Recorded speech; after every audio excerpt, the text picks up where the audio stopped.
Hello student, today we are learning class 12th commerce subject business study. In business study our topic is running directing. In this topic today we will learn importance of supervision. Okay. Now first importance is supervision is a motive power. जो पर्यवेक्षण है वो अभिप्रेरणा शक्ति है किसके लिए? संस्था के लिए. ठीक. Now effective direction and supervision motivate the employees to work hard for the enterprise. असरदार निर्देशन और पर्यवेक्षण अभिप्रेरित करता है एम्प्लॉइज़ को हार्ड वर्क करने के लिए संस्था में. ठीक है.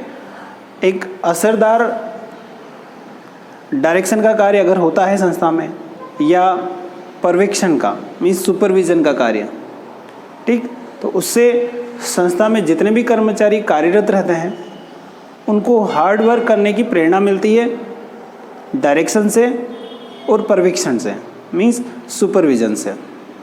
ठीक. Without motive power the work cannot be accomplished within the time limit.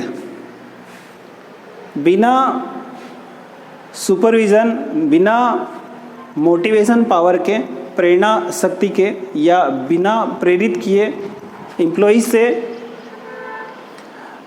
समय सीमा में कार्य पूर्ण नहीं करवाया जा सकता. ठीक है.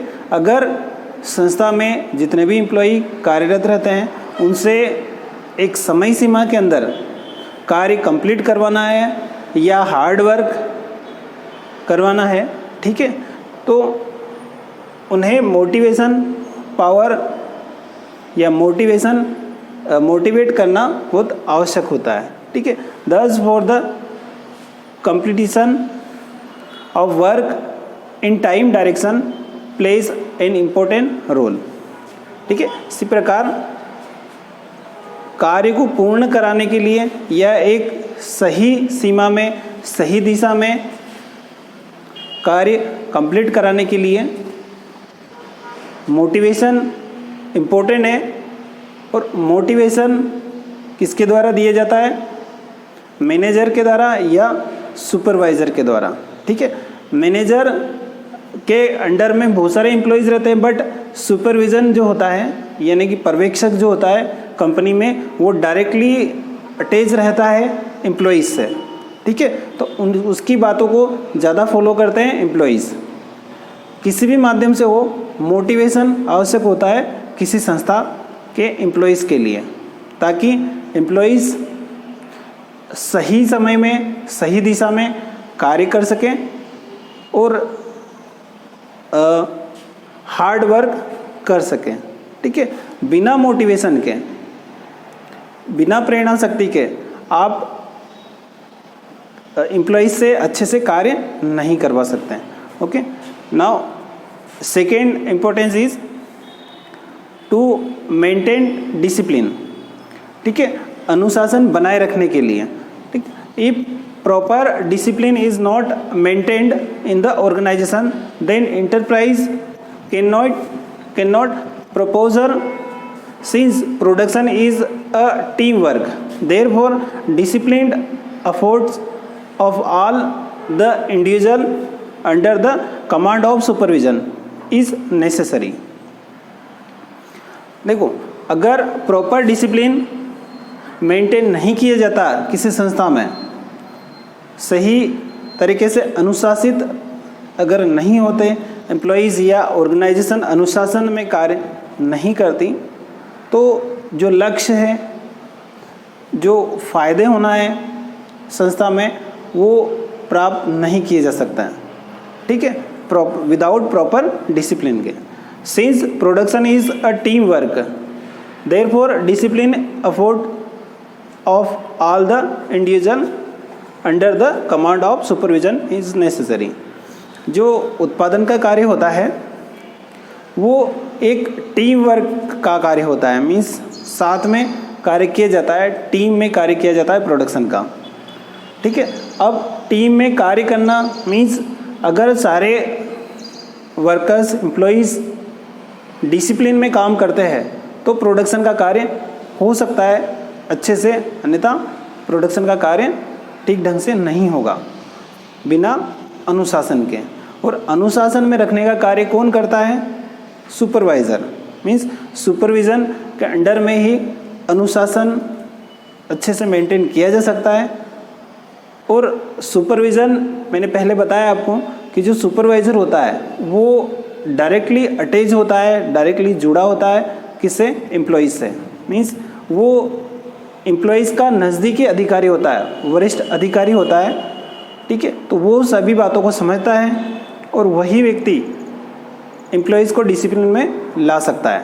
तो हम कह सकते हैं कि बिना सुपरविज़न के डिसिप्लिन भी मेंटेन नहीं किया जा सकता है। और डिसिप्लिन अगर मेंटेन नहीं होगा तो प्रोडक्शन का कार्य नहीं होगा, क्योंकि प्रोडक्शन ग्रुप में होता है, डिसिप्लिन में होता है। अगर ग्रुप मेंबर डिसिप्लिन में नहीं होंगे तो प्रोडक्शन का कार्य भी अच्छे से नहीं हो पाएगा, ठीक है। तो यहाँ पर जो सुपरविज़न है वो मेंटेन करता है डिसिप्लिन को, ठीक है। पर्यवेक्षक मेंटेन करता है discipline. Now student, third point is improve communication. Improve करना कम्युनिकेशन को मीन्स संचार को बढ़ाना, ठीक है। सिचुएट क्वारल और dispute arise in a organization due to lack of communication, ठीक है। जो संचार की कमी, ठीक है, के कारण जो एम्प्लॉइज़ होते हैं उनके बीच में लड़ाई झगड़ा या तनाव उत्पन्न होता है, ठीक है। अगर आपस में सारी बातें मैनेजर की, सुपरवाइज़र की, ठीक है, सारे डायरेक्शन अगर नहीं पहुंचते प्रॉपर तरीके से एम्प्लॉइज़ के अंदर या एम्प्लॉइज़ तक नहीं पहुंच पाते तो एम्प्लॉइज़ में आपस में लड़ाई झगड़ा होगा, मतभेद होगा, ठीक है। किसके कारण? प्रॉपर कम्युनिकेशन के कमी के कारण, ठीक है। But through supervision direction are given by top level management, ठीक है। बट क्या होता है, जो direction supervision direction are given, ठीक है, जो पर्यवेक्षण का कार्य या जो डायरेक्शन का कार्य होता है वो किसके द्वारा दिया जाता है? टॉप लेवल के मैनेजमेंट के द्वारा, उच्च प्रबंधन के द्वारा। And is return feedback is given by employees. So supervision improves communication in an organization. संस्था में अगर जितने कर्मचारी हैं उनको सही उनसे कार्य करवाना है तो प्रॉपर डायरेक्शन का कार्य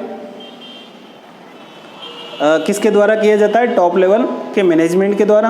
अब टॉप लेवल के मैनेजमेंट डायरेक्टली डायरेक्शन नहीं देते, सुपरविजन के माध्यम से या सुपरवाइज़र के द्वारा अपनी बातों को, अपने डायरेक्शन को पहुंचाते हैं एम्प्लॉइज़ के अंदर के बीच में, ठीक है। अब एम्प्लॉइज़ से फीडबैक भी लेना और सारे डायरेक्शन को एम्प्लॉइज़ तक पहुंचाने का कार्य होता है सुपरविज़न का। सुपरविज़न ये सारी बातें पहुंचाता भी है और साथ साथ वहाँ से फीडबैक भी लेकर टॉप लेवल के मैनेजमेंट को देता है, ठीक है। तो कम्युनिकेशन की स्किल भी बढ़ाता है, कम्युनिकेशन को सुचारू बनाता है कौन? सुपरविज़न, ठीक है। तो सुपरविज़न हमने देखा यहाँ पर मोटिवेशन पावर है, ठीक है, प्रेरणा स्रोत है, प्रेरणा शक्ति है, ठीक है। मोटिवेशन के द्वारा मीन्स सुपरविजन के द्वारा डिसिप्लिन भी बनाया जा सकता है एम्प्लॉइज़ में, ठीक है। एक तो प्रेरणा शक्ति का कार्य भी करता है क्योंकि वो डायरेक्टली अटैच रहता है एम्प्लॉइज़ से, ठीक है। तो सभी को प्रेरित भी करता रहता है समय समय पर और उनसे टाइम के अकॉर्डिंग कार्य भी करवाता है सुपरविजन एम्प्लॉइज से। इसके अलावा डिसिप्लिन मेंटेन, क्योंकि फिर वही बात आएगी सामने कि अगर जो एम्प्लॉइज़ होते हैं वो डायरेक्टली जुड़े रहेंगे सुपरविजन से या सुपरवाइज़र से, पर्यवेक्षक से, तो वो डिसिप्लिन में भी रहेंगे। तो डिसिप्लिन भी मेंटेन करता है कौन? सुपरविजन मीन सुपरवाइज़र, ठीक है। और कम्युनिकेशन को भी इम्प्रूव करता है, ठीक है, संचार भावना या सभी के बीच में अपनी बातें पहुंचाता है, टॉप लेवल के मैनेजमेंट की और खुद की भी, और उनसे फीडबैक भी लेता है। Okay student, here we have completed importance of supervision. Two more point we will learn in importance of supervision. Fourth point is better utilization of resources. ठीक है, बेहतर उपयोग करने के लिए साधनों का, ठीक है, the available resources of organization like material, machinery, employees are properly utilized under supervision. ठीक है, जो बेहतर उपयोग किया जाता है साधनों का, जो साधन अवेलेबल रहते हैं संस्था में, वो सुपरविज़न के द्वारा ही होता है। ठीक है, इसमें जो रिसोर्सेज होते हैं प्रोडक्शन के, जैसे मटेरियल, मशीन, एम्प्लॉइज़, ठीक है, इनका सही तरीके से उपयोग करना किसके अंदर होता है? ये सुपरविज़न के। मीन्स जो पर्यवेक्षक होता है वो संस्था में उपलब्ध समस्त मानवीय साधन हो या मशीन हो, सभी को बेहतर तरीके से उपयोग में लेता है। ठीक है, all these resources are monitored closely by the supervision which help in completion of effective work within the time limit। जैसा कि यहाँ दिया हुआ है, जो सुपरवाइज़र होता है वो बहुत नज़दीक रहता है वर्कर्स के, मीन्स नज़दीक से जुड़ा रहता है एम्प्लॉइज़ या वर्कर से।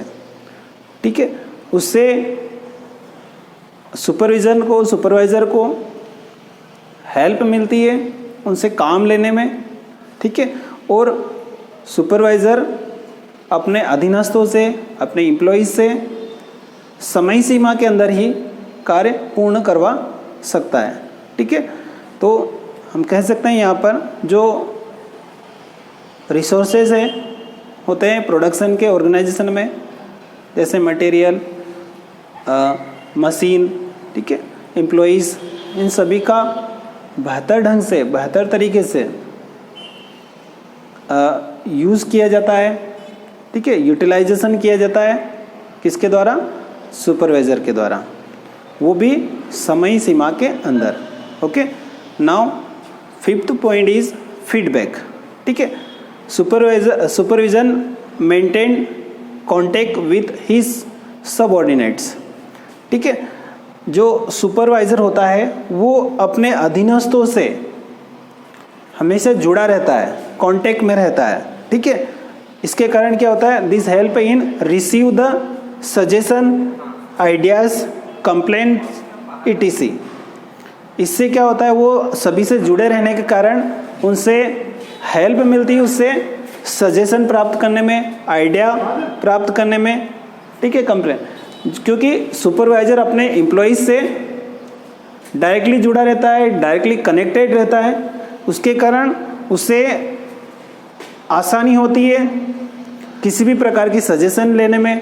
ठीक है, वो अपने एम्प्लॉइज़ से सजेशन भी ले सकता है, उनके आइडियाज़ भी ले सकता है। अगर वो कंप्लेन करना चाहते हैं तो कंप्लेंट भी रिसीव कर सकता है। ठीक है, किस कारण? क्योंकि वो डायरेक्टली कनेक्टेड है।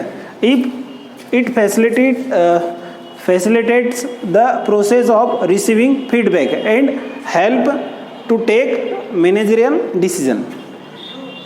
ये एक प्रोसेस है, मीन्स सुपरवाइजर डायरेक्टली जुड़ा रहना, उससे क्या होता है? फीडबैक लेने में भी आसानी होती है। ठीक है, और प्रबंधकीय निर्णय लेने में भी आसानी होती है डायरेक्टली जुड़े रहने से। ठीक है, तो यहाँ पर हम कह सकते हैं बच्चों कि जो फीडबैक प्राप्त करने में बहुत सुविधा होती है, आसानी होती है। किसको? प्रबंध को। ठीक है, मैनेजर को, क्योंकि सुपरवाइज़र के माध्यम से वो सारे फीडबैक ले सकता है। सजेशन, आइडियाज़ या कंप्लेंट भी प्राप्त करना है तो सुपरवाइज़र लेता है, और सुपरवाइज़र मैनेजर तक उस कंप्लेंट, आइडियाज़ और सजेशन को पहुंचा देता है, ताकि प्रबंध की निर्णय आसानी से लिए जा सके। Okay student, here we have completed importance of supervision.